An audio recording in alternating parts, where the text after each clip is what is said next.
നമസ്കാരം. സിറ്റിവിഷൻ വാർത്തകളിലേക്ക് സ്വാഗതം. പ്രധാന വാർത്തകൾ. കാട്ടാന ഭീതിയിൽ ഉറക്കം നഷ്ടപ്പെട്ട മലയോരം. മാങ്കുളം പഞ്ചായത്തിലെ ശേവൽക്കുടിയിൽ കാട്ടാന ശല്യം രൂക്ഷം. വീടും കൃഷിയും നശിപ്പിച്ച കാട്ടാനകൾ. മാട്ടുപ്പെട്ടി അരുവിക്കാട് സെൻട്രൽ ഡിവിഷനിൽ കാട്ടുകൊമ്പൻ പടയപ്പ ജനവാസ മേഖലയിൽ. കൊച്ചി ധനുഷ്കോടി ദേശീയപാത വികസനത്തിന്റെ ഭാഗമായി അടിമാലി മുതൽ മൂന്നാർ വരെയുള്ള ഭാഗങ്ങളിലെ അശാസ്ത്രീയമായ റോഡ് നിർമ്മാണം വൻ ദുരന്തത്തിന് വഴിവെക്കുന്നതായി പരാതി. കൂറ്റൻ മൺതിട്ടകൾക്ക് മുകളിൽ നിരവധി വീടുകൾ. അറ്റകുറ്റപ്പണികൾക്കായി കമ്പംമെട്ട് വഴിയുള്ള പാത അടച്ചതോടെ അണക്കര മേഖലയിൽ വാഹനങ്ങളുടെ തിരക്ക് നിയന്ത്രണാതീതമായി. തോട്ടം തൊഴിലാളികളുമായുള്ള വാഹനങ്ങൾ ഇതുവഴി എത്താൻ തുടങ്ങിയതോടെ സ്കൂൾ സമയങ്ങളിൽ റോഡിൽ അപകട ഭീഷണി നിറയുന്നു. ഇടുക്കി, കോട്ടയം ജില്ലകളിലെ ഇറച്ചിക്കടകൾ വെള്ളി മുതൽ അടച്ചിടും. ഇതര സംസ്ഥാനങ്ങളിൽ നിന്നുള്ള കന്നുകാലി ഇറക്കുമതി നിലച്ച സാഹചര്യത്തിൽ വെള്ളി മുതൽ ഇടുക്കി, കോട്ടയം ജില്ലകളിലെ ഇറച്ചിക്കടകൾ അടച്ചിടുമെന്ന് meet industries welfare association.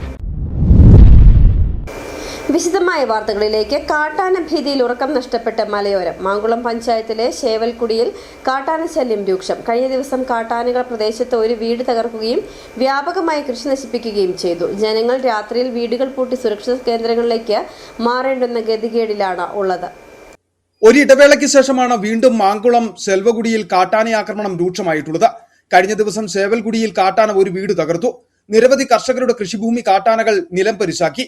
Cocoa, തെങ്ങ്, കമുങ്ങ്, വാഴ, മരച്ചിനി തുടങ്ങിയ കൃഷിവിളകളാണ് കാട്ടാന നശിപ്പിച്ചത്. കാട്ടാനകൾ കൃഷിഭൂമിയിൽ ഇറങ്ങിയാൽ വിവരം വനംവകുപ്പിനെ അറിയിച്ചാലും വനംവകുപ്പ് തിരിഞ്ഞു നോക്കുന്നില്ലെന്ന് ആക്ഷേപമുയരുന്നുണ്ട്. എന്നാൽ കാട്ടാനകളെ പ്രതിരോധിക്കാൻ താൽക്കാലിക വാച്ചർമാരെയും ഇതര ജീവനക്കാരെയും അയക്കുന്നുണ്ടെന്നാണ് വനംവകുപ്പ് പറയുന്നത്. പടക്കം പൊട്ടിച്ച് കാട്ടാനകളെ തുരത്തിയാലും ആളുകൾ പിന്തിരിയുന്നതോടെ വീണ്ടും ആനകൾ ജനവാസ മേഖലയിലേക്ക് എത്തുന്നത് പ്രതിസന്ധിയാകുന്നു. കോഴിയിള, കവിതക്കാട് മേഖലയിൽ നിന്നാണ് ശേവൽകുടിയിൽ കാട്ടാനകൾ എത്തുന്നത്. കാട്ടാനകൾ ജനവാസ മേഖലയിലേക്ക് പ്രവേശിക്കുന്നത് തടയാൻ ഫെൻസിംഗും കിടങ്ങുകളും തീർക്കണമെന്നതാണ് നാട്ടുകാരുടെ ആവശ്യം. ഇക്കാര്യത്തിൽ വനംവകുപ്പ് അടിയന്തര നടപടി സ്വീകരിക്കണമെന്നും നാട്ടുകാർ ആവശ്യപ്പെടുന്നു. സിറ്റിവിഷൻ അടിമാലി. മാട്ടുപ്പെട്ടി അരുവിക്കാട് സെൻട്രൽ ഡിവിഷനിൽ കാട്ടുകൊമ്പൻ പടയപ്പ ജനവാസ മേഖലയിൽ ഇറങ്ങി കൃഷിനാശം വരുത്തി. ഇന്നലെ രാത്രി 12 മണിക്കായിരുന്നു ജനവാസ മേഖലയിൽ കാട്ടാന ഇറങ്ങിയത്. രാവിലെ RRT സംഘം എത്തിയാണ് കാട്ടാനയെ തുരത്തിയത്. മാട്ടുപ്പെട്ടി അരുവിക്കാട് നിവാസികളെ ഉറക്കം നഷ്ടപ്പെടുത്തിയാണ് കാട്ടുകൊമ്പൻ പടയപ്പ ഇറങ്ങിയിരിക്കുന്നത്. കഴിഞ്ഞ രാത്രി 12 മണിക്കായിരുന്നു കാട്ടുകൊമ്പൻ പടയപ്പ ജനവാസ മേഖലയിൽ എത്തിയത്. പ്രദേശത്ത് വാഴയടക്കമുള്ള നിരവധി കൃഷിവിളകൾക്ക് നാശം സംഭവിച്ചു. രാവിലെ RRT സംഘമെത്തി കാട്ടാനയെ തുരത്തുകയായിരുന്നു. കഴിഞ്ഞ ദിവസം വൈകുന്നേരം 5 മണിയോടെ മാട്ടുപ്പെട്ടി കുറ്റിയാർവാലി റോഡിലിറങ്ങി ഗതാഗത തടസ്സവും കാട്ടുകൊമ്പൻ തീർത്തിരുന്നു. ഇവിടെയും RRT സംഘമെത്തിയാണ് കാട്ടാനയെ തുരത്തിയത്. സിറ്റിവിഷൻ മൂന്നാർ. ചിന്നക്കനാലിൽ കാട്ടാന ആക്രമണത്തിൽ മരിച്ച മാരിയുടെ കുടുംബത്തെ സന്ദർശിച്ച CPIM നേതാക്കൾ. CPIM ഇടുക്കി ജില്ലാ സെക്രട്ടറി CV വർഗീസ്, മുൻ MLA MM മണി എന്നിവരുടെ നേതൃത്വത്തിലാണ് ചിന്നക്കനാലിലെ വീട് സന്ദർശിച്ചത്. ചിന്നക്കനാലിൽ കഴിഞ്ഞ ദിവസമാണ് കാട്ടാന ആക്രമണത്തിൽ മാരി എന്ന തൊഴിലാളി സ്ത്രീ കൊല്ലപ്പെട്ടത്. മാരിയുടെ മരണത്തോടെ 2 കുഞ്ഞുങ്ങൾ മാത്രമടങ്ങുന്ന കുടുംബം അനാഥമായി. രാവിലെയോടെ ചിന്നക്കനാലിലെത്തിയ CPIM ജില്ലാ സെക്രട്ടറി CV വർഗീസ്, മുൻ MLA MM മണി എന്നിവരുടെ സംഘം മാരി കൊല്ലപ്പെട്ട പ്രദേശവും മാരിയുടെ കുടുംബത്തെയും സന്ദർശിച്ചു. സംസ്ഥാന സർക്കാർ യോഗത്തിൽ നൽകിയ ഉറപ്പുകൾ അടിയന്തരമായി പാലിക്കാൻ തയ്യാറാകണം. വന്യജീവി ആക്രമണത്തിലെ നഷ്ടപരിഹാര തുകയായ 14 ലക്ഷം രൂപ അടിയന്തരമായി കുട്ടികളുടെ അക്കൗണ്ടുകളിലേക്ക് നൽകണം. കുട്ടികളുടെ വിദ്യാഭ്യാസത്തിന് അനുയോജ്യമായ ഹോസ്റ്റലുകളിലേക്ക് കുട്ടികളെ മാറ്റി അവരുടെ പുനരധിവാസം ഉറപ്പാക്കണമെന്നും നേതാക്കൾ ആവശ്യപ്പെട്ടു. ഇപ്പോൾ അതിനകത്ത് ചില അവ്യക്തത നിലനിൽക്കുന്നുണ്ട്. കാരണം 5 ലക്ഷം രൂപ ഇപ്പോൾ അവർക്ക് വേണ്ടി അനുവദിച്ചിട്ടുണ്ട്. അത് അവരുടെ പേരിൽ കുട്ടികളുടെ പേരിൽ ഇടുമെന്നാണ്. 14 ലക്ഷം രൂപയാണ് ഇത്ര അപകടമരണത്തിലുണ്ടാകുന്നവർക്ക് കൊടുക്കാൻ വേണ്ടി കഴിഞ്ഞ ഗവൺമെൻറ് തീരുമാനിച്ചത്. ഗവൺമെൻറ് മാറിയാലും ഓരോ ഗവൺമെൻറ് തുടർഭരണത്തിൻ്റെ ഭാഗമായിട്ടാണ് ആ 2 പേരുടെയും പേരിൽ 7 ലക്ഷം രൂപ വീതം ഫിക്സഡ് ഡിപ്പോസിറ്റ് ചെയ്യുന്നതിന് വേണ്ടി സമയബന്ധിതമായി ഗവൺമെൻറ് നിലപാടെടുക്കണം. അതിനോടൊപ്പം തന്നെ ആ 2 കുട്ടികളുടെ വിദ്യാഭ്യാസത്തിന്, പെൺകുട്ടിയും ഒരു ആൺകുട്ടിയാണ്, അവരെ അനുയോജ്യമായ ഹോസ്റ്റൽ നിർത്തി തമിഴ് മീഡിയത്തിലാണ് പഠിക്കുന്നത് എന്നുള്ളത് കൊണ്ട് ഇപ്പോഴിവിടെയാണ് അവരുടെ വിദ്യാഭ്യാസം തുറന്ന് കൊണ്ടുപോകാൻ കഴിയുക. അത് കഴിഞ്ഞ് അവരുടെ ഉന്നത വിദ്യാഭ്യാസത്തിന് ആവശ്യമായ ക്രമീകരണം ഉണ്ടാക്കണം. സംഭവം നടന്ന ദിവസം മൂന്നാർ രാജപാത സന്ദർശിച്ച മന്ത്രി ചിന്നക്കനാലിൽ എത്തുകയോ പരിക്കുപറ്റിയ മാരിയുടെ കുട്ടിയെ സന്ദർശിക്കാൻ തയ്യാറാവുകയും ചെയ്യാത്തത് പ്രതിഷേധാർഹമാണ്. കാട്ടാന ആക്രമണത്തെ തുടർന്ന് മന്ത്രി മാധ്യമങ്ങളോട് നടത്തിയ പരാമർശം മാരിയുടെ കുടുംബത്തെ പരിഹസിക്കുന്നതിന് തുല്യമാണെന്നും പരാമർശം പിൻവലിച്ച് മന്ത്രി മാപ്പ് പറയണമെന്നും നേതാക്കൾ ആവശ്യപ്പെട്ടു. സിറ്റിവിഷൻ ചിന്നക്കനാൽ. കൊച്ചി ധനുഷ്കോടി ദേശീയപാത വികസനത്തിന്റെ ഭാഗമായി അടിമാലി മുതൽ മൂന്നാർ വരെയുള്ള ഭാഗങ്ങളിലെ അശാസ്ത്രീയമായ റോഡ് നിർമ്മാണം വൻ ദുരന്തത്തിന് വഴിവെക്കുന്നതായി പരാതി. വഴിയോരങ്ങളിലെ കൂറ്റൻ മൺതിട്ടകൾക്ക് മുകളിലും സമീപത്തുമായി താമസിക്കുന്ന നിരവധി കുടുംബങ്ങളാണ് മണ്ണിടിച്ചിൽ ഭീഷണി നേരിടുന്നത്. ബന്ധപ്പെട്ട അധികാരികളെ അറിയിച്ചിട്ടും ഇതുവരെ യാതൊരുവിധ നടപടിയും ഉണ്ടായിട്ടില്ലെന്ന് പ്രദേശവാസികൾ പറയുന്നു. കൊച്ചി ധനുഷ്കോടി ദേശീയപാത 85ന്റെ അശാസ്ത്രീയ നിർമ്മാണത്തിനെതിരെ പരാതിയുമായി നിരവധി കുടുംബങ്ങൾ രംഗത്തെത്തി. ദേശീയപാതയുടെ ഭാഗമായ അടിമാലി മുതൽ മൂന്നാർ വരെയുള്ള പാതയോരത്തെ കുടുംബങ്ങളാണ് മണ്ണിടിച്ചിൽ ഭീഷണി നേരിടുന്നത്. വഴിയോരങ്ങളിലെ കൂറ്റൻ മൺതിട്ടകൾക്ക് മുകളിലും സമീപ പ്രദേശങ്ങളിലും താമസിക്കുന്ന നിരവധി കുടുംബങ്ങളാണ് കടുത്ത മണ്ണിടിച്ചിൽ ഭീഷണി നേരിടുന്നത്. മഴ ശക്തമാകുന്നതോടെ എപ്പോൾ വേണമെങ്കിലും മൺതിട്ടകൾ ഇടിഞ്ഞു വീഴാമെന്ന അവസ്ഥയിലാണ്. പല കുടുംബങ്ങളും രാത്രികാലങ്ങളിൽ ഭയത്തോടെയാണ് കിടന്നുറങ്ങുന്നത്. റോഡിന്റെ സംരക്ഷണ ഭിത്തി നിർമ്മാണത്തിൽ വൻ അപാകതകളാണ് നാട്ടുകാർ ചൂണ്ടിക്കാട്ടുന്നത്. സുരക്ഷിതമായ പാറയുള്ള ഭാഗങ്ങളിൽ കോൺക്രീറ്റ് ചെയ്ത് സംരക്ഷണം ഉറപ്പാക്കുമ്പോൾ മൺതിട്ടയുള്ള മേഖലകളിൽ തികച്ചും അശാസ്ത്രീയമായ രീതിയിലാണ് നിർമ്മാണം നടത്തുന്നത്. ചിലയിടങ്ങളിൽ മൺതിട്ടകൾ വിണ്ടുകീറിയ നിലയിലുമാണ്. മൺതിട്ടയുടെ മുകളിൽ നിൽക്കുന്ന വൻമരങ്ങൾ കടപുഴകി വീഴുവാനുള്ള സാധ്യതയും ഏറെ. ഈ മണ്ണിടിഞ്ഞ് ഇങ്ങനെ നിൽക്കുന്നത് കൊണ്ട് രാത്രിയിൽ ഇവിടെ കിടന്നുറങ്ങാനും പാടില്ല. രാത്രിയിലും പകലല്ല. ഈ മഴയുള്ളത് കൊണ്ട് ഭയങ്കര പാടാണ്, ബുദ്ധിമുട്ടാണ്, പേടിയാണ്. പിന്നെ ഞങ്ങൾക്ക് വഴിയാണ് പാറയുള്ളിടത്ത് കോൺക്രീറ്റ് ചെയ്ത് വെച്ചേക്കുന്നു, മണ്ണുള്ളിടത്ത് മണ്ണിടിയുന്ന ഭാഗത്തുകൊണ്ട് ഈ ചെറിയ പോള പോലെ ഒന്ന് ചാരിയും വെച്ചിട്ട് അത് തീർത്തിട്ടുമില്ല. അതുപോലെ റോഡിൽ ചെന്ന് നീക്കിയിട്ട് തരാൻ പറഞ്ഞു, അവരതും ചെയ്തു തന്നിട്ടില്ല. അതുപോലെ പകുതിയാക്കി വെച്ചേക്കും, ആ ബാക്കി പണിയാനും പറ്റില്ല. അവരോട് പറയുമ്പോൾ അവർ ഹിന്ദിക്കാരാണ് സൂപ്പർവൈസർമാർ, മലയാളികളെ ഒറ്റ എണ്ണത്തിനെ കാണുന്നില്ല. അവിടെ ഇവിടെ വരാൻ പറ്റും, അവിടെ ചെല്ലുമ്പോൾ നമ്മളാരെയും കാണാറില്ല. അതുപോലെ പാറയുള്ളിടത്ത് അവർ കോൺക്രീറ്റ് ചെയ്ത് വെച്ചേക്കണം. മണ്ണിടി ശരിക്കും ഇടിയുന്ന സ്ഥലമാണ്. ഇവിടെ വല കെട്ടി തരാമെന്ന് പറഞ്ഞ് കെട്ടിയിട്ട് പോയത്. ശരിക്കും പറഞ്ഞാൽ രാത്രി ഇവിടെ കിടക്കുമ്പോൾ ഭയങ്കര പേടിയായി. സ്കൂട്ടി പോലും മുറ്റത്ത് കയറി വരില്ല. ഈ പിള്ളേരെയും കൊണ്ടൊക്കെ എടുത്തുകൊണ്ട് വേണം ഇറങ്ങിപ്പോവാൻ. 2025 അടിമാലി ലക്ഷം വീട് കോളനി ഭാഗത്തുണ്ടായ മണ്ണിടിച്ചിലിൽ ഒരാൾ മരണപ്പെട്ടിരുന്നു. കഴിഞ്ഞ ദിവസം മഴയെ തുടർന്ന് ലക്ഷം വീട് ഭാഗത്തിന് സമീപം ചെറിയ തോതിൽ മണ്ണിടിഞ്ഞ ദേശീയപാതയിലേക്ക് പതിച്ചിട്ടുമുണ്ട്. ഇത് നേരിയ തോതിൽ ഗതാഗത തടസ്സത്തിനും കാരണമായി. ഇത്തരം അനിഷ്ട സംഭവങ്ങൾ ആവർത്തിക്കാതിരിക്കാനുള്ള മുൻകരുതലുകൾ അധികൃതർ സ്വീകരിക്കണമെന്നതാണ് നാട്ടുകാരുടെ ആവശ്യം. City vision, Adimali. അറ്റകുറ്റപ്പണികൾക്കായി കമ്പമെട്ട് വഴിയുള്ള പാത അടച്ചതോടെ അണക്കര മേഖലയിൽ വാഹനങ്ങളുടെ തിരക്ക് നിയന്ത്രണാതീതമായി. തോട്ടം തൊഴിലാളികളുമായുള്ള വാഹനങ്ങൾ ഇതുവഴി എത്താൻ തുടങ്ങിയതോടെ സ്കൂൾ സമയങ്ങളിൽ ഉൾപ്പെടെ വലിയ അപകട ഭീഷണിയാണ് നിലനിൽക്കുന്നത്. നിയന്ത്രണമില്ലാതെ തമിഴ്നാട്ടിൽ നിന്നും തൊഴിലാളികളെ കുത്തിനിറച്ച് കുമളി വഴി വരുന്ന വാഹനങ്ങളടക്കം നൂറുകണക്കിന് വാഹനങ്ങളാണ് ഇപ്പോൾ അണക്കര മേഖലയിലൂടെ ചീറിപ്പായുന്നത്. ഇതുകൂടാതെ സ്കൂൾ സമയങ്ങളിലടക്കം വലിയ ഭാരവാഹനങ്ങൾ ഉൾപ്പെടെ കമ്പംമെട്ട് കമ്പം റൂട്ടിൽ പോകേണ്ട മുഴുവൻ വാഹനങ്ങളും ഇതുവഴി സഞ്ചരിക്കാൻ തുടങ്ങിയതോടെ അപകട ഭീതിയിലാണ് നാട്ടുകാർ. കുമളി 6 മൈൽ, ചക്കുപള്ളം, അണക്കര, ചെല്ലാർകോവിൽ വഴിയാണ് വാഹനങ്ങൾ അമിത വേഗതയിൽ കടന്നു പോകുന്നത്. 2 സ്കൂളുകൾ സ്ഥിതി ചെയ്യുന്ന അണക്കര പുറ്റടി ബൈപ്പാസ് റോഡിൽ അമിത വേഗതയിൽ വാഹനങ്ങൾ ചീറിപ്പായുന്നത് നിയന്ത്രണമാക്കണമെന്ന ആവശ്യമാണ് ശക്തമാകുന്നത്. അമിതമായ സ്പീഡിൽ തൊഴിലാളികളെ അമിതമായി കുത്തി നിറച്ചുകൊണ്ട് അമിതമായ സ്പീഡിലാണ് ഈ റോഡ് വഴി ഈ വാഹനങ്ങളെല്ലാം യാത്ര ചെയ്യുന്നത്. ഇത് വളരെ അത്യന്തം അപകടകരമാണ്. ഈ സ്ഥിതിയിൽ മുന്നോട്ട് പോയി കഴിഞ്ഞാൽ അപകടം ഉണ്ടായിക്കഴിഞ്ഞ് ഇതിൻ്റെ കാര്യത്തെക്കുറിച്ച് സംസാരിക്കുന്നതിനേക്കാളും മുമ്പ് അധികാരികൾ ഇത് കാണേണ്ടതാണ്. അമിതമായ സ്പീഡിൽ, വളരെ സ്പീഡിൽ, വണ്ടിക്ക് ഫിറ്റ്നസ് സർട്ടിഫിക്കറ്റ് ഉണ്ടോ എന്ന് പോലും അറിയില്ല. വളരെ വണ്ടികൾ കമ്പംമെട്ട് കമ്പംപാത 1 മാസത്തേക്കാണ് നിർമ്മാണ പ്രവർത്തനങ്ങൾക്കായി അടച്ചത്. തമിഴ്നാട്ടിൽ നിന്നും തൊഴിലാളികളുമായി കമ്പംമെട്ട് വഴി വരുന്ന വാഹനങ്ങൾ കുമളി വഴിയാണ് തിരിച്ചുവിടുന്നത്. തൊഴിലാളി വാഹനങ്ങളിൽ 20-ലേറെ പേരെ കുത്തിനിറച്ചാണ് കൊണ്ടുവരുന്നത്. രാവിലെ 5:30 മുതൽ 7:30 വരെ അമിത വേഗതയിലെത്തുന്ന വാഹനങ്ങൾ അപകട സാധ്യത സൃഷ്ടിക്കുന്നു. മഴക്കാലമായതിനാൽ മത്സരയോട്ടത്തിനിടയിൽ വാഹനങ്ങൾ റോഡിൽ നിന്ന് തെന്നിമാറുവാനും സാധ്യത കൂടുന്നു. വൈകുന്നേരങ്ങളിൽ സ്കൂൾ വിട്ടുവരുന്ന വാഹനങ്ങളും കുട്ടികളും കൂടിയാകുമ്പോൾ അപകട സാധ്യത ഇരട്ടിയാണ്. തൊഴിലാളികളുമായി വരുന്ന വാഹനങ്ങൾക്ക് ഫിറ്റ്നസ് സർട്ടിഫിക്കറ്റുകളുടെ പരിശോധനയും അനിവാര്യമാണ്. കുമളിയിൽ മോട്ടോർ വാഹന വകുപ്പിന്റെ ചെക്ക് പോസ്റ്റുകൾ ഉണ്ടെങ്കിലും ഫലപ്രദമല്ലെന്നതാണ് ഉയരുന്ന ആക്ഷേപം. തിരക്കേറിയ ഭാഗങ്ങളിൽ മുന്നറിയിപ്പ് ബോർഡുകളും പോലീസ്, മോട്ടോർ വാഹന വകുപ്പ് പരിശോധനകളും കർശനമാക്കണമെന്നതാണ് നാട്ടുകാരുടെ ആവശ്യം. City Vision, Kumily. ഇടുക്കി, കോട്ടയം ജില്ലകളിലെ ഇറച്ചിക്കടകൾ വെള്ളിയാഴ്ച മുതൽ അടച്ചിടും. ഇതര സംസ്ഥാനങ്ങളിൽ നിന്നുള്ള കന്നുകാലി ഇറക്കുമതി നിലച്ച സാഹചര്യത്തിൽ വെള്ളി മുതൽ ഇടുക്കി, കോട്ടയം ജില്ലകളിലെ ഇറച്ചിക്കടകൾ അടച്ചിടുമെന്ന് മീറ്റ് ഇൻഡസ്ട്രീസ് വെൽഫെയർ അസോസിയേഷൻ ഭാരവാഹികൾ വ്യക്തമാക്കി. ജില്ലയിലെ 100-ലേറെ കടകളാണ് അടച്ചിടുക. ആന്ധ്രാപ്രദേശിൽ നിന്ന് കന്നുകാലികളെ കയറ്റിവരുന്ന വാഹനങ്ങൾ PCA നിയമനത്തിന്റെ പേരിലും വൈകാരിക വിഷയങ്ങൾ ഉയർത്തിയും പിടിച്ചിടുകയാണ്. ഒരാഴ്ചക്കിടെ 500-ലേറെ കന്നുകാലികളെ അനധികൃതമായി പിടികൂടി. ഇതിലൂടെ 4 കോടി രൂപയുടെ നഷ്ടമുണ്ടായിട്ടുണ്ട്. പാർവതീപുരത്തു നിന്ന് കന്നുകാലികളുമായി ഒരു ലോറി കേരളത്തിലെത്തുമ്പോൾ ആന്ധ്രയിലെയും തമിഴ്നാട്ടിലെയും ഗുണ്ടാ സംഘങ്ങൾക്ക് 3 ലക്ഷത്തിലേറെ രൂപ പിരിവ് നൽകേണ്ടി വരുന്നു. കന്നുകാലി ഇറക്കുമതി നിലച്ചതോടെ നിലവാരമില്ലാത്ത ബീഫ് സംസ്ഥാനത്തുടനീളം വിൽക്കുകയാണ്. കേരളത്തിൽ 15 ലക്ഷത്തിലേറെ ആളുകളാണ് മേഖലയിൽ ജോലി ചെയ്യുന്നത്. കന്നുകാലികൾ കേരളത്തിലേക്ക് എത്തുമ്പോൾ നമ്മുടെ നിയമം അനുസരിച്ച് വെറ്ററിനറി ഡോക്ടർ സർട്ടിഫിക്കറ്റും വേണം. ബില്ലും വേണം, സെസ് ബില്ല്. ഇതുണ്ടെങ്കിൽ വാഹനത്തിൽ കൊണ്ടുവരാം. ഇങ്ങനെ ആന്ധ്രാപ്രദേശ് വഴിയാണ് മിക്കവാറും കന്നാലികൾ വരുന്നത്. കർണാടകത്തിലൂടെ വരാൻ പറ്റത്തില്ല. അവിടെ കഴിഞ്ഞ സർക്കാർ ആ സ്റ്റേറ്റിൽ നിന്ന് വേറെ സ്റ്റേറ്റിലേക്ക് കന്നാലികളെ കൊണ്ടുവരുന്ന ഭയങ്കര കടുത്ത നിയന്ത്രണങ്ങൾ ഏർപ്പെടുത്തി.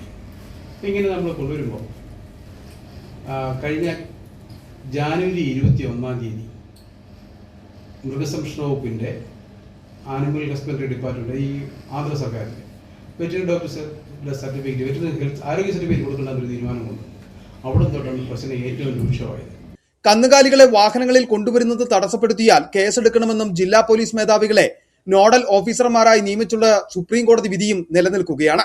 കട്ടപ്പനയിൽ വിളിച്ചു ചേർത്ത വാർത്താ സമ്മേളനത്തിൽ Saleem MA, Younus Ibrahim, Robin KM, Boney Philip, Tibin Francis, Rajesh Thankan, Jalaluddin EM, Justin Thomas എന്നിവർ പങ്കെടുത്തു.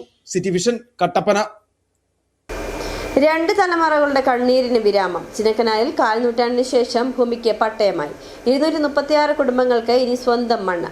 ഇടുക്കി ചിന്നക്കനാൽ മുത്തമ്മ ഉന്നതിയിലെ 236 കൈവശക്കാർക്ക് ഇനി സ്വന്തം മണ്ണിൽ നിർഭയം ജീവിക്കാം. തലമുറകളായി അവർ സ്വപ്നം കണ്ട ഭൂമിയുടെ അവകാശരേഖ കൈകളിൽ എത്തിക്കഴിഞ്ഞു. നീണ്ട 25 വർഷങ്ങൾക്ക് ശേഷമാണ് ചിന്നക്കനാലിൽ ഭൂ ഉടമകൾക്ക് പട്ടയം വിതരണം ചെയ്യുന്നത്. ഇത് കേവലം ഒരു കടലാസ് തുണ്ടല്ല. ചിന്നക്കനാൽ മുത്തമ്മ ഉന്നതിയിലെ ജനങ്ങൾ 4 നൂറ്റാണ്ടുകാലം നെഞ്ചോട് ചേർത്ത് കാത്തിരുന്ന അവരുടെ ജീവിതത്തിന്റെ തന്നെ മേൽവിലാസമാണ്. 2 തലമുറകളുടെ കണ്ണീരിനും പോരാട്ടങ്ങൾക്കുമാണ് ഇപ്പോൾ വിരാമമായിരിക്കുന്നത്. 2 தலைமுறையா காத்திருந்தோம். இப்போ எங்களுக்கு இந்த பட்டயம் கிடைச்சிருக்கு. அதற்கு ரொம்ப சந்தோஷம். ഒരുപാട് ഇത് കഷ്ടപ്പെട്ടായിരുന്നു. 1963 കേരള ഭൂപരിഷ്കരണ നിയമത്തിന്റെ ചട്ടപ്രകാരമാണ് ഈ 236 കുടുംബങ്ങൾക്ക് സർക്കാർ ഉപാധിരഹിത പട്ടയം നൽകിയത്. 5 പതിറ്റാണ്ട് മുൻപ് ടാറ്റ കമ്പനിയിൽ നിന്നും സർക്കാർ ഏറ്റെടുത്ത സർവേ നമ്പർ 121 ഉൾപ്പെട്ട 49 ഏക്കറോളം വരുന്ന ഭൂമിയിലാണ് ഈ ചരിത്രപരമായ ഭൂവിതരണം നടന്നത്. ഇതിൽ 30 ഏക്കറിലധികം ഭൂമിക്കാണ് ഇപ്പോൾ നിയമപരമായ പട്ടയം അനുവദിച്ചിരിക്കുന്നത്. 2 സെന്റ് മുതൽ 60 സെന്റ് വരെ കൈവശം വെച്ചിരുന്ന സാധാരണക്കാരായ തൊഴിലാളികളും കർഷകരുമാണ് ഈ ഭൂമിയുടെ യഥാർത്ഥ അവകാശികളായി മാറിയിരിക്കുന്നത്. നിലവിലെ നിയമപ്രകാരം പരമാവധി 1 ഏക്കർ ഭൂമി വരെയാണ് ഈ ചട്ടപ്രകാരം ഒരാൾക്ക് നൽകാൻ സാധിക്കുക. വരുംകാല വികസന മുൻഗണനകൾ കൂടി പരിഗണിച്ച് 5 ഏക്കറോളം ഭൂമി റോഡിനായി നിലവിൽ ഒഴിവാക്കിയിട്ടുണ്ട്. Devikulam MLA F. രാജ പട്ടയ വിതരണ ഉദ്ഘാടനം നിർവഹിച്ചു.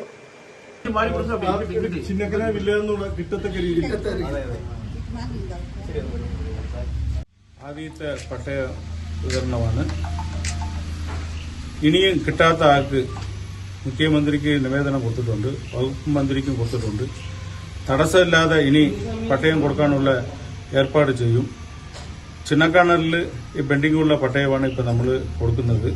ഇനിയും കൊടുക്കാനുള്ള പട്ടയമെല്ലാം നമ്മൾ യോഗം കൂടി തീരുമാനിച്ച് ബാക്കിയുള്ള പട്ടയമെല്ലാം കൊടുക്കുന്നതാണ്. പ്രതികൂല സാഹചര്യങ്ങളിലും ജനങ്ങളുടെ വലിയ സ്വപ്നത്തിന് കാവലിരുന്ന Chinnakanal village officer V. Santhosh Kumar, C. Ranjith, special village officer Gulzarilal എന്നിവരുടെ നേതൃത്വത്തിലുള്ള റവന്യൂ സംഘത്തിന്റെ അശ്രാന്ത പരിശ്രമമാണ് ഈ നേട്ടത്തിന് പിന്നിൽ. ഏകദേശം 236 കുടുംബങ്ങൾക്ക് ഇതിന്റെ പ്രയോജനം ഉണ്ടാവും. 25 വർഷങ്ങൾക്ക് ശേഷമാണ് ചിന്നക്കനാൽ വില്ലേജിൽ ഒരു പട്ടയം വിതരണം നടക്കുന്നത്. മുത്തമ്മ ഉന്നതിയിൽ കൈവശം വെച്ചിരുന്ന ആളുകൾക്കാണ് ഈ പട്ടയങ്ങൾ ഇപ്പോൾ വിതരണം ചെയ്തുകൊണ്ടിരിക്കുന്നത്. ഇനി 12 ഏക്കറോളം ഭൂമി മാത്രമാണ് ഇവിടെ അവശേഷിക്കുന്ന കൈവശക്കാർക്ക് പതിച്ചു നൽകാനുള്ളത്. ഇതിനായുള്ള നടപടികളും വേഗത്തിൽ പൂർത്തീകരിക്കുമെന്നാണ് അധികൃതർ നൽകുന്ന ഉറപ്പ്. എന്തായാലും സ്വന്തം മണ്ണിൽ തലയുയർത്തി നിൽക്കാനുള്ള ഈ ജനതയുടെ പോരാട്ടത്തിനാണ് ഇപ്പോൾ രേഖയിലൂടെ അംഗീകാരം ലഭിച്ചിരിക്കുന്നത്. സിറ്റി വിഷൻ, രാജകുമാരി. ഇടവേള. രാജാക്കാടിൽ ആതുര സേവന രംഗത്ത് 4 നൂറ്റാണ്ടിന്റെ പ്രവർത്തന മികവുമായി മുന്നേറുന്ന കൃപ മെഡിക്കൽസ് മലയോര ജനതയുടെ മികച്ച ആരോഗ്യ പരിപാലനത്തിനായി സമർപ്പിക്കുന്നു കൃപ മെഡിക്കൽ സെന്റർ രാജാക്കാട്. കൃത്യതയോടെയുള്ള രോഗനിർണയത്തിനും മികച്ച ചികിത്സയ്ക്കും വേണ്ടി വിദഗ്ധരായ ഡോക്ടർമാരെയും ഹൈടെക് മെഷീനറികളും മികച്ച നഴ്സിംഗ് ആൻഡ് ടെക്നീഷ്യന്മാരെയും ഉൾപ്പെടുത്തി കുറഞ്ഞ സമയത്തിനുള്ളിൽ രോഗനിർണയവും വിദഗ്ധ ചികിത്സയും ലഭ്യമാക്കുന്നു. കൂടാതെ 12 മണിക്കൂർ ഡോക്ടറുടെ സേവനം ലഭ്യമാക്കി നഴ്സിംഗ് സർവീസോടെ പ്രവർത്തിക്കുന്ന quality health care centre, doctors clinic, patient caring, patient monitoring, nursing services, patient observation unit, palliative caring, diagnosing and treatment തുടങ്ങി എല്ലാവിധ ആരോഗ്യ പരിപാലന സൗകര്യങ്ങളും ലഭ്യമാണ്. ഹൈടെക് മെഷീനറികളുടെ സഹായത്തോടെ രോഗനിർണയം ഇനി കുറഞ്ഞ സമയത്തിനുള്ളിൽ 300 ml full room x ray and 12 channel digital ECG. വിവിധ രോഗനിർണയങ്ങൾക്കായി മൾട്ടി സ്പെഷ്യാലിറ്റി ലബോറട്ടറി. എല്ലാവിധ ലബോറട്ടറി ടെസ്റ്റുകളും സ്പെഷ്യൽ ടെസ്റ്റുകളും 1 മണിക്കൂറിനുള്ളിൽ. വിവിധ ചെക്കപ്പ് പാക്കേജുകൾ. വിദഗ്ധ ടെക്നീഷ്യന്മാരുടെ നേതൃത്വത്തിൽ 100% ക്വാളിറ്റിയോടുകൂടിയുള്ള ടെസ്റ്റ് റിസൾട്ടുകൾ. കൂടാതെ ഉടൻ പ്രവർത്തനം ആരംഭിക്കുന്നു അൾട്രാസൗണ്ട് സ്കാനിംഗ്.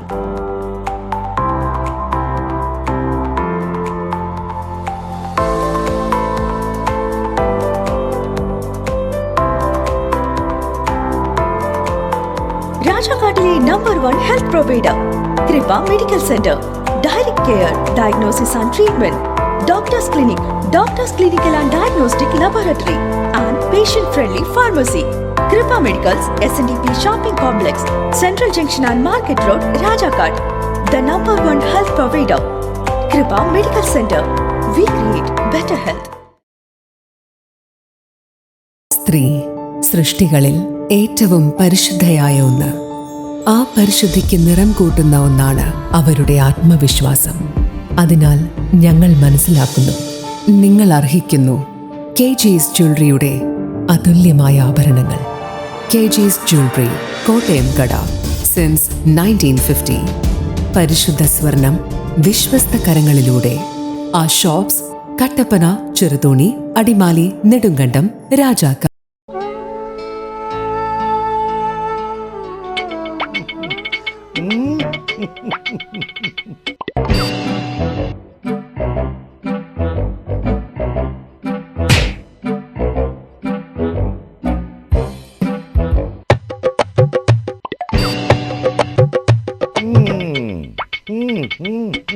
ഇതാണ് സാധനം. ഇവനെ അങ്ങ് പ്രയോഗിച്ചാൽ ഏതേലവും സൂപ്പറായിട്ട് കായ്ക്കും. എല്ലാ പൂക്കളും കായാകുന്നതിന് ബെൻസാവൈറ്റ്, ചൊറിയില്ലാത്ത കായ്കൾക്കായി സൾഫോസ്, കൂടാതെ അമിൻഡ, ഹീര, ഡോറിസ്, വെൽവെറ്റ്. കർഷകന്റെ പ്രതീക്ഷയ്ക്കൊത്ത ഉൽപാദനം വർദ്ധിക്കാൻ വൈറ്റ്ഫീൽഡ് ഇന്റർനാഷണലിന്റെ ഉൽപ്പന്നങ്ങൾ ഉപയോഗിക്കൂ. വീണ്ടും വാർത്തകളിലേക്ക്. ഇടമലക്കുടിയിൽ വീട് തകർന്നു വീണു. ഇടമലക്കുടിയിലെ കുടല്ലാർകുടിയിലാണ് സംഭവം നടന്നത്. ശക്തമായ മഴയെ തുടർന്ന് ഭിത്തി നനഞ്ഞ് അടർന്നു വീഴുകയായിരുന്നു. കാലവർഷത്തിൽ ഇടമലക്കുടിയിൽ വീട് തകർന്നു. ഇടമലക്കുടിയിലെ കൂടല്ലാർകുടിയിലാണ് സംഭവം നടന്നത്. പ്രദേശവാസികളായ രജനീകാന്ത്, മഞ്ജുള എന്നിവരുടെ വീടാണ് തകർന്നു വീണത്. കഴിഞ്ഞ 2-3 ദിവസങ്ങളിലായി ഉന്നതിയിൽ ശക്തമായ മഴ തുടർന്നിരുന്നു. മണ്ണുകൊണ്ട് നിർമ്മിച്ചിരുന്ന വീടായതിനാൽ ഭിത്തി കുതിർന്ന് നിലം പതിക്കുകയായിരുന്നു. സംഭവത്തിൽ ആർക്കും പരിക്കുകളില്ല. City Vision, Munnar. ഇടുക്കി ജില്ലയിൽ സ്കൂൾ കോളേജ് വിദ്യാർത്ഥികൾക്കായി ലഹരി വിരുദ്ധ അവബോധ ക്ലാസുകൾ നടത്തപ്പെട്ടു. Operation Toofan the narco hunt എന്ന കേരള പോലീസിന്റെ ലഹരി വിരുദ്ധ പ്രോജക്റ്റിന്റെ ഭാഗമായി ഇടുക്കി ജില്ലയിലെ സ്കൂൾ കോളേജ് വിദ്യാർത്ഥികൾക്കായി ലഹരി വിരുദ്ധ അവബോധ ക്ലാസുകൾ നടത്തപ്പെട്ടത്. Purappuzha saint Sebastian's higher secondary school, high school എന്നിവിടങ്ങളിൽ കരിങ്കുന്നം പോലീസ് ഇൻസ്പെക്ടർ മഹേഷ് പിള്ള ബിയുടെ നിർദ്ദേശപ്രകാരം sub inspector Rajesh PG, assistant sub inspector Pradeep Kumar, Kodikulam saint Mary's ഹൈസ്കൂളിൽ ഇടുക്കി വനിതാ സെല്ലിലെ assistant sub inspector Priya Madhusoodanan, Perumpillichira അല്ലസർ നഴ്സിംഗ് കോളേജിൽ sub inspector Biju VA, assistant sub inspector Priya Madhusoodanan, civil police ഓഫീസർമാരായ നഹാസ്, രമ്യ സുകുമാരൻ, മണിയാറൻകുടി ഗവൺമെന്റ് ഹൈസ്കൂളിൽ sub inspector Sri Santhosh CR, assistant sub inspector Bindu, civil police ഓഫീസർമാരായ വിൻസി, സംഗീത എന്നിവർ ക്ലാസുകൾക്ക് നേതൃത്വം നൽകി. ലഹരി ഉപയോഗം കുട്ടികളിലുണ്ടാക്കുന്ന ശാരീരിക മാനസിക പ്രശ്നങ്ങളെക്കുറിച്ചും രക്ഷിതാക്കൾ ശ്രദ്ധിക്കേണ്ട കാര്യങ്ങളെക്കുറിച്ചും ക്ലാസുകളിൽ വിശദീകരിച്ചു. മൂന്നാർ ചൊക്കനാട് പുഴയിൽ യുവാവിന്റെ മൃതദേഹം കണ്ടെത്തി. ചൊക്കനാട് ഈസ്റ്റ് ഡിവിഷനിൽ താമസിക്കുന്ന ശശികുമാർ എന്ന് വിളിക്കുന്ന ശാന്തകുമാറിനെയാണ് മരിച്ച നിലയിൽ കണ്ടെത്തിയത്. ഇൻക്വസ്റ്റ് നടപടികൾക്ക് ശേഷം മൃതദേഹം ഇടുക്കി മെഡിക്കൽ കോളേജിലേക്ക് മാറ്റി. ഇന്ന് രാവിലെയായിരുന്നു മൂന്നാർ ചൊക്കനാട് പുഴയിൽ യുവാവിന്റെ മൃതദേഹം കണ്ടെത്തിയത്. ചൊക്കനാട് ഈസ്റ്റ് ഡിവിഷനിൽ താമസിക്കുന്ന ശശികുമാർ എന്ന് വിളിക്കുന്ന ശാന്തകുമാറിന്റെ മൃതദേഹമാണ് കണ്ടെത്തിയത്. മൃതദേഹത്തിന് 4 ദിവസത്തെ പഴക്കമുള്ളതായി പോലീസ് പറയുന്നു. ആത്മഹത്യയാകാമെന്നതാണ് പോലീസിന്റെ പ്രാഥമിക നിഗമനം. കഴിഞ്ഞ വെള്ളിയാഴ്ചയായിരുന്നു ശശികുമാർ സഹോദരിയുടെ വീട്ടിലെത്തുകയും തിരികെ പോവുകയും ചെയ്തത്. ഇതിനുശേഷം ശശികുമാറിനെ ആരും കണ്ടിട്ടുമില്ല. പിന്നീടാണ് മൃതദേഹം ചൊക്കനാട് പുഴയിൽ കണ്ടെത്തിയത്. ദേവികുളം പോലീസ് സ്ഥലത്തെത്തി ഇൻക്വസ്റ്റ് നടപടികൾക്ക് ശേഷം മൃതദേഹം ഇടുക്കി മെഡിക്കൽ കോളേജിലേക്ക് മാറ്റി. City Vision, Munnar. തൂക്കുപാലം വിജയമാത പബ്ലിക് സ്കൂളിലെ ഇന്റർ ഗാർഡൻ പ്രവേശനോത്സവം നടന്നു. ദ്യുതി 2K26 എന്ന പേരിൽ നടത്തിയ പരിപാടി ഉടുമ്പൻചോല MLA സേനാപതി വേണു ഉദ്ഘാടനം ചെയ്തു. 150-ലധികം കുട്ടികളാണ് ഇത്തവണ LKGയിലേക്ക് എത്തിയത്. സ്കൂൾ ഓഡിറ്റോറിയത്തിൽ നടന്ന ചടങ്ങിൽ നൂറുകണക്കിന് രക്ഷിതാക്കളാണ് പങ്കെടുത്തത്. അക്ഷരലോകത്തേക്ക് പുതിയതായി എത്തിയ കുരുന്നുകളെ അധ്യാപകരും മുതിർന്ന കുട്ടികളും ചേർന്നാണ് സ്വീകരിച്ചത്. ഉടുമ്പൻചോല MLA സേനാപതി വേണു ചടങ്ങ് ഉദ്ഘാടനം ചെയ്തു.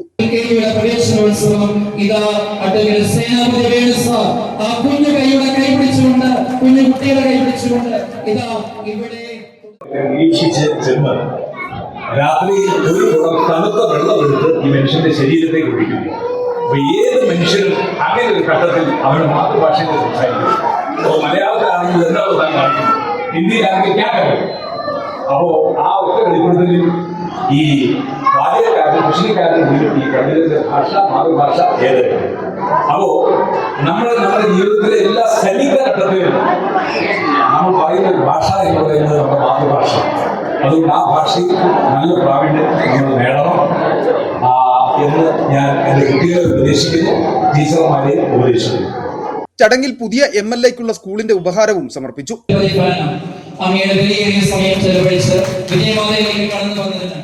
പ്രൊവിൻസ് സുപ്പീരിയർ മദർ ലിറ്റി ഉപ്പുമാക്കലിന്റെ അധ്യക്ഷതയിൽ ചേർന്ന യോഗത്തിൽ നെടുങ്കണ്ടം ഗ്രാമപഞ്ചായത്ത് പ്രസിഡന്റ് ശിഹാബ് ഈട്ടിക്കൽ മുഖ്യപ്രഭാഷണം നടത്തി. തൂക്കുപാലം സെന്റ് ആന്റണീസ് പള്ളി വികാരി father Thomas Valiyamangalam, school principal Linsa SABS തുടങ്ങിയവർ ആശംസകൾ നേർന്ന് സംസാരിച്ചു. City Vision Nedumkandam. സ്വർണം വെള്ളി നിരക്കുകൾ. ബെന്നീസ് ജുവലറി, സ്വർണം വെള്ളി ഡയമണ്ട് ആഭരണങ്ങളുടെ കലവറ. സ്വർണ്ണാഭരണങ്ങൾ ഹോൾസെയിൽ വിലയിൽ സ്വന്തമാക്കാം. 22K 9.6 ലൈറ്റ് വെയ്റ്റ് ആഭരണങ്ങൾ. രാജ്കോട്ട്, സിംഗപ്പൂർ, ടർക്കിഷ്, കുവൈറ്റ് ആഭരണങ്ങളുടെ ഏറ്റവും പുതിയ കളക്ഷൻസ്. 92.5 വെള്ളി ആഭരണങ്ങൾ. എവർക്കും അനുയോജ്യമായ ബഡ്ജറ്റിൽ 95% എക്സ്ചേഞ്ച് വാല്യൂ ലഭിക്കുന്ന ഡയമണ്ട് ആഭരണങ്ങളുടെ വലിയ ശേഖരം. ഇനി മനസ്സുപോലെ പരിശുദ്ധമായ പൊന്ന്. Benny's jewellery, Benny's tower, bus stand junction, Rajakkad. സ്വർണം ഗ്രാമിന് 13,350 രൂപ, പവന് 1,06,800 രൂപ, വെള്ളി ഗ്രാമിന് 260 രൂപ. പ്രധാന വാർത്തകൾ ഒരിക്കൽ കൂടി. കാട്ടാന ഭീതിയിൽ ഉറക്കം നഷ്ടപ്പെട്ട മലയോരം. മാങ്കുളം പഞ്ചായത്തിലെ ശേവൽക്കുടിയിൽ കാട്ടാന ശല്യം രൂക്ഷം. വീടും കൃഷിയും നശിപ്പിച്ച കാട്ടാനകൾ. മാട്ടുപ്പെട്ടി അരുവിക്കാട് സെൻട്രൽ ഡിവിഷണൽ കാട്ടുകൊമ്പൻ പടയപ്പ ജനവാസ മേഖലയിൽ. കൊച്ചി ധനുഷ്കോടി ദേശീയപാത വികസനത്തിന്റെ ഭാഗമായി അടിമാലി മുതൽ മൂന്നാർ വരെയുള്ള ഭാഗങ്ങളിലെ അശാസ്ത്രീയമായ റോഡ് നിർമ്മാണം വൻ ദുരന്തത്തിന് വഴിവെക്കുന്നതായി പരാതി. കൂറ്റൻ മൺതിട്ടകൾക്ക് മുകളിൽ നിരവധി വീടുകൾ. അറ്റകുറ്റപ്പണികൾക്കായി കമ്പംമെട്ട് വഴിയുള്ള പാത അടച്ചതോടെ അണക്കര മേഖലയിൽ വാഹനങ്ങളുടെ തിരക്ക് നിയന്ത്രണാതീതമായി. തോട്ടം തൊഴിലാളികളുമായുള്ള വാഹനങ്ങൾ ഇതുവഴി എത്താൻ തുടങ്ങിയതോടെ സ്കൂൾ സമയങ്ങളിൽ റോഡിൽ അപകട ഭീഷണി നിറയുന്നു. ഇടുക്കി, കോട്ടയം ജില്ലകളിലെ ഇറച്ചിക്കടകൾ വെള്ളി മുതൽ അടച്ചിടും. ഇതര സംസ്ഥാനങ്ങളിൽ നിന്നുള്ള കന്നുകാലി ഇറക്കുമതി നിലച്ച സാഹചര്യത്തിൽ വെള്ളി മുതൽ ഇടുക്കി, കോട്ടയം ജില്ലകളിലെ ഇറച്ചിക്കടകൾ അടച്ചിടുമെന്ന് മീറ്റ് ഇൻഡസ്ട്രീസ് വെൽഫെയർ അസോസിയേഷൻ. ഇതോടെ വാർത്താ ബുള്ളറ്റിൻ പൂർണ്ണമാകുന്നു. നമസ്കാരം.